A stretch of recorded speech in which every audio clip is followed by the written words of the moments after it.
Comme promis aujourd'hui, parlons de cubisme synthétique, la deuxième phase du cubisme, après le cubisme analytique, en observant une œuvre de Juan Gris. Il est né en 1887 à Madrid dans une famille très aisée et s'était destiné premièrement à une carrière dans le génie civil, étude qu'il a vite abandonnée pour se tourner vers la peinture. Il a tout quitté pour partir à Paris quand il avait une vingtaine d'années. Et là-bas, il va aller au bateau lavoir et rencontrer de nombreux artistes d'avant-garde, lui qui était ennuyé par l'académisme. Il se lie avec Picasso et Braque et devient le troisième acteur principal du cubisme.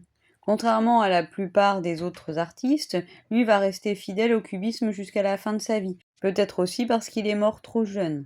Mais observons une œuvre fort représentative de ce cubisme synthétique. Il s'agit de Nature morte à la Nappacaro. Nous avons dit que le cubisme analytique, c'était la décomposition d'un objet en de nombreuses facettes avant sa reconstruction sur la toile et dans le cerveau du spectateur. Ceci créait presque une abstraction et tout était fait dans une palette de couleurs restreinte. Alors que le cubisme synthétique, premièrement par l'apport de Juan Gris, va réintroduire la couleur. Nous voyons ici que nous sommes bien loin de la palette brune et ocre du cubisme analytique. De plus, Braque et Picasso vont introduire les papiers collés, c'est-à-dire que des éléments de papier principalement peuvent être directement intégrés dans la toile. Ici, un papier journal, également le papier qui imite le motif imprimé de Nappacaro et le faux bois.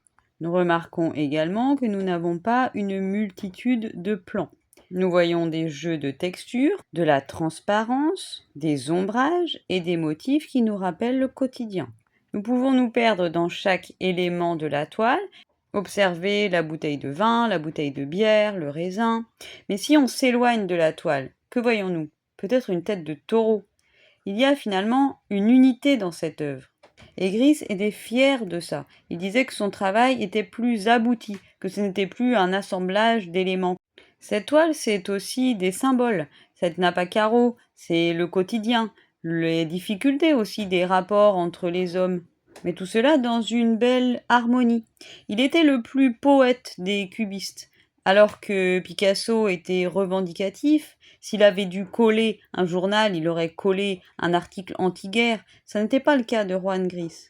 Il était aussi le plus théoricien des cubistes, et cela avait tendance à ennuyer Picasso. Gris donnait des conférences sur son art, et il ne voulait pas vendre à qui n'était pas capable de le comprendre. Pour autant, cette toile a été adjugée à 42 millions d'euros au Metropolitan Museum of Art de New York. On se retrouve demain avec un nouvel artiste, un nouveau mouvement dans ce début de XXe siècle si riche. À demain!